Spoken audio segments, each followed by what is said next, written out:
السلام عليكم، تحياتي لكل مغربي ومغربية في جميع أنحاء العالم داخل الوطن وخارج الوطن. تحياتي من طنجة للقويرة، من الشمال إلى الجنوب، من الشرق إلى الغرب، بشعار الله الوطن الملك، واحفظ سيدنا ويخلي لنا ويشفي لنا والأسرة العلوية ومولاي حسن. صحراء مغربية، واحد القضية، ديروا لينا بارطاج وكومونتير وابوني، ديروا لينا ابوني وفعلوا الجرس باش يوصلكم الجديد. هاد الفيديو هذا بغيتو تبارطاجا باش يوصل لكلشي، باش نقول لكم واحد الخبر جديد خرج البارح. خرج الناطق الرسمي للوزارة الداخلية، وكاينين شي اخبار جديدة اللي كاينين عاوتاني اللي غادي يكونوا من هنا لقدام. المهم، غادي نبداو لكم بالناطق الرسمي اللي دوا على احداث ديال سبتة المحتلة المغربية، اللي وقعوا بزاف فيها الحصيلة وفيها بزاف ديال الحوايج. وكنشكر السلطات الأمنية، وكنشكر رجال أستاذ عبد اللطيف الحموشي. كنتمناو ليهم التوفيق. المهم، أي واحد أو أستاذ عبد اللطيف الحموشي ما تعقلش عليه. اي خائن، اي انفصالي، اي خائن ديال هذا الوطن وهذه المملكه ما تعقلش عليه. صيفطوا واللي كيسيء المملكه كيشتم المملكه وكيضرب في المملكه ما تعقلش عليه. انا استاذي، غير دير خدمتك، التوفيق لك. كاع رجال الحموشي، كاع السلطات الامنيه، رساله لكم. تكيسوا واحد شويه على دوك الوليدات. المهم اللي قال الناطق الرسمي، حيتاش الناطق الرسمي راه ما دوك اللي داروا التخريب واللي داروا داكشي غادي يتعاقبوا. المهم هادشي اللي قال الناطق الرسمي. المهم غنسمعوا الناطق الرسمي ومن بعد نحلوا اشنو قال. بسم الله الرحمن الرحيم. على إثر الأحداث التي شهدتها مؤخرا نقاط العبور المؤدية إلى مدينتي سبتة ومليلية، تؤكد وزارة الداخلية أن مختلف المعطيات التي تم تجميعها وتحليلها أبانت أن هذه الأحداث لم تكن وليدة عوامل ظرفية أو تلقائية، وإنما جاءت نتيجة تفاعل عدة عوامل متداخلة، في مقدمتها الاستغلال المغرض للفضاء الرقمي وترويج معلومات مضللة ودور عصابات الاتجار في البشر والتأويلات الخاطئة لمعطيات قانونية وإدارية استهدفت الإيهام بإمكانية الولوج إلى الفضاء الأوروبي بسهولة ودون تبعات قانونية.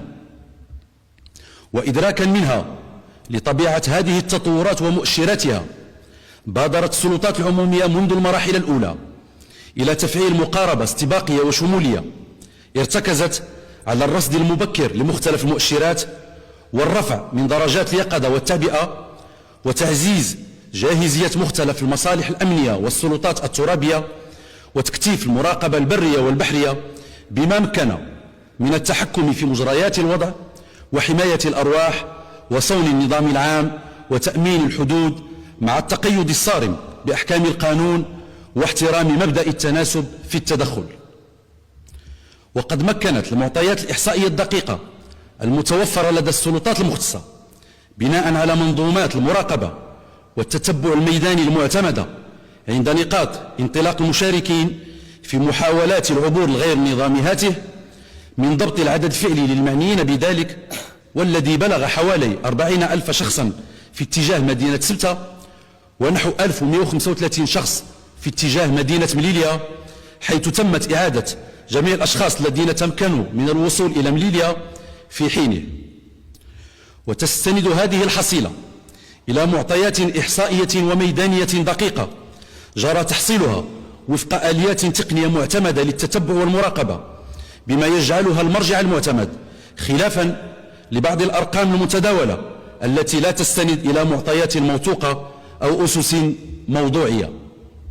وفي هذا الإطار برزت على وجه الخصوص القرارات الأخيرة الصادرة عن السلطات القضائية الإسبانية بشأن تقييد إمكانية إجراء الإعادة الفورية على بعض المهاجرين الغير نظاميين الذين يتم اعتراضهم في عرض البحر. وقد أفضت هذه القرارات في ظل ما صاحبها من تأويلات مغلوطة وتداول مضلل إلى ترسيخ قناعة لدى بعض الراغبين في العبور بإمكانية تفادي الإعادة الفورية، وهو ما أسهم في بروز نمط أوحد من محاولات الهجرة الغير نظامية قوامه العبور سباحة باعتباره الوسيلة التي اعتقد البعض أنها توفر فرصا أكبر للإفلات من الإعادة الفورية. وأسفرت هذه الأحداث إلى حدود الساعة عن تسجيل حالة وفاة عرضية واحدة إثر السقوط من منطقة صخرية مجاورة لمدينة سبتة، إلى جانب 10 حالات وفاة ناجمة عن الغرق. ويكشف هذا الواقع أن قصر المسافة الفاصلة التي تقل عن 70 مترا ومحدودية عمقها النسبي الذي لا يتجاوز في بعض النقاط أكثر بقليل من 2 متر، ولد لدى عدد من المشاركين شعورا مضللا بسهولة العبور، فدفعهم إلى التقليل من حجم المخاطر والإقدام على محاولات انتهى بعضها بعواقب مأساوية. أما بخصوص ما يتم تداوله بشأن تسجيل حالات وفاة أخرى بمدينة سبتة، فإن السلطات المغربية تواصل في إطار التعاون والتنسيق الرسمي مع نظيرتها الإسبانية عملية تحقق من صحة هذه المعطيات ومن العدد الفعلي للأشخاص المعنيين وهوياتهم وجنسياتهم، وذلك قصد استكمال الإجراءات القانونية والإدارية والإنسانية الواجبة. وبالموازاة مع ذلك جرى تمكين المعنيين من العودة في إطار التعاون القائم مع الجانب الإسباني ووفقا للمساطر الجاري بها العمل، وذلك عبر فتح المعابر أمام الراغبين في العودة بمحض إرادتهم، الأمر الذي ساهم في تسهيل عودة الأوضاع بالمنطقة إلى وتيرتها الاعتيادية بشكل تدريجي. هذا ووجبت الإشارة أيضا إلى أن النيابة العامة المختصة باشرت في إطار اختصاصاتها القانونية فتح أبحاث قضائية بشأن مختلف الأفعال والوقائع المرتبطة بهذه الأحداث، وذلك من أجل تحديد جميع الملابسات والكشف عن المسؤوليات وترتيب الآثار القانونية وفقا لأحكام القانون. وإذ تجدد وزارة الداخلية التأكيد على أن تدبير ظاهرة الهجرة لا يمكن أن يتم إلا في إطار مقاربة شمولية قائمة على المسؤولية المشتركة والتضامن الفعلي وتقاسم الأعباء، فإنها تشدد على أن المملكة المغربية ستظل كما عهدها شركاؤها شريكا موثوقا ومسؤولا ملتزما بتعزيز التعاون والتنسيق الدولي في مجال مكافحة الهجرة الغير نظامية والاتجار في البشر، وفي الآن ذاته لن تدخر أي جهد في اتخاذ كل التدابير اللازمة لحماية النظام العام وصون أمن الحدود وضمان سلامة الأشخاص والممتلكات في إطار سيادة القانون واحترام الالتزامات الوطنية والدولية للمملكة. الله يرحم 11 الوفاة، الله يرحمهم ويصبر عائلة ديالهم. قال لك واحد سقط من أعلى الجبل و10 كانوا من غارقين، غارقين مشاو على البحر، وكانوا 40,000 مهاجر غير نظامي. وكنتمنى السلطات الأمنية المغربية دير خدمتها ودير سميتو ضد هاد الخونة، واللي عمروا لهاد الشباب ريوسهم، واللي قالوا لهاد الشباب اللي تيعمروا ريوسهم، اللي كيعمروا لهاد الشباب ولهاد القصيرين عقولهم، واللي تيشحنوهم في العقول ديالهم. تيرا الخونة ديناكم الله وكلنا عليكم الله. وكنتمنى السلطات الأمنية دير خدمتها. أما بالنسبة كاين بعض الصفحات، صفحات التواصل الاجتماعي في الفيسبوك وفي الواتساب، أن كاين شي حاجة غادي دار في وسط المغرب وبصراحة ضد المملكة، ضد الملك. وصراحة أنا كنموت على الملك ديالي بشعار الله الوطن الملك، والله يحفظو لينا ويخليه لينا. أنا بصراحة هادشي ما تعجبنيش، واللي يضرب ليا في ملكي ولا في مرا مغربية ولا في الوطن ديالي كاملو، بصراحة أنا ضد ديال هادشي. لي خرجوا عاوتاني صحاب جي نزيد خرجوا بواحد الوثيقة قال لك أن باغيين يخرجوا باغيين يديروا مظاهرات ديال طلب طلب يطلبوا حقوقهم.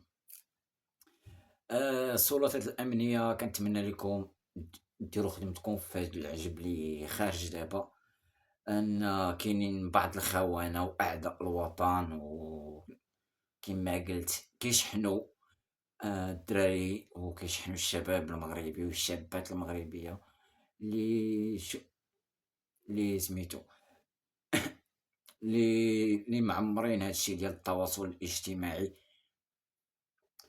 ان هاد بصراحه اللي خرج لهاد التظاهره او هاد المظاهره اللي تيقولوا هما اللي كيروجوا، اللي خرج راه غادي يمشي ب10 سنين ديال الحبس، وراه ما غاديش يعقلوا عليه، والله ما يعقلوا عليك. ماشي بحال ديك جيل الزيد الاخرى دار معاكم العفو الملكي، دار معاكم مزيان، داروا معاكم مزيان وخرجكم. هاد المره اللي تشد راه ما غاديش يعقلوا عليه. نقولها ليك الاباء الاولياء، الامهات اللي كيسمعوني واللي كيشوفوني، ردوا بالكم الوليدات وطلعوا فيهم وديروهم في عينيكم. راه هادشي راه خطر اللي كيتروج في التواصل الاجتماعي، وهادشي اللي كيطرا في التواصل الاجتماعي. بقاو تفرجوا شي حاجة مزيانة اللي غتستافد فيها، ولا اللي غتقرا، ولا اللي غادي. اما هاد التخربيق خزعبلات اللي دايرين هاد اعداء الوطن والخونة الوطن راه ما خدامش بصراحة. انا غادي ننشر لكم المنشورات سميتو هادشي اللي كيديروا هما. بصراحة ما خدامش سميتو. علاش غتخرجوا طالبين؟ كلشي كاين، كلشي موجود في المغرب، كاينه الصحه، كاينه التعليم، كاين كلشي. راه انت اللي ما بغيتيش تخدم، راه انت اللي ما بغيتيش تقرا، انت اللي ما بغيتيش دير مستقبلك، انت غتمشي مثلا شي دوله اخرى، ما خدمتي حتى في بلادك وتخدم في الدوله اخرى. خدم بعدا في بلادك، تقاتل في بلادك، الا ما عطاتكش بلادك ديك الساعه سير. انت باقي صغير، باقي عندك 18، باقي مينور، مازال ما كتعرف تا سميتو، باغي تحرق. قال لك الوقت ما عطاتنيش. اش غتعطيك؟ انت باقي صغير، انت باقي صغير، خصك تقرا باش دير مستقبلك. راه الا ما قريتيش راه ما غديرش مستقبلك. قرا، ما بديتيش تقرا راه التكوين، دير شي حرفه. الامهات والاباء، هذا الميساج ليكم. تحياتي لكم، وشاركونا في الآراء ديالكم في الكومنتيرات، ديروا لينا جيم بارطاج. بغيت هاد الفيديو يتبارطاجا، هاد الفيديو كامل يتبارطاجا كامل، حيتاش هادي راه رسالة للناس اللي ما عرفاش اشنو غادي يوقع من هنا. نهار قالوا لك نهار الحد 9. المهم عندكم الوليدات، عندكم الشباب، عندكم الشابات المغربية ديالنا، عندكم ديروا هادشي عندكم، حيتاش اللي تشد هاد المرة راه كاينها 10 سنين الفوق، وغرامات مالية ديال الملايين. ايوا ردوا بالكم المغاربة، راه عندكم تسمعوا تشوفوا في هادشي ديال الفيسبوك وهادشي، راه هادشي كامل غير اشاعات وكذوب. راه غير الزفاطيين هادو، ردوا البال.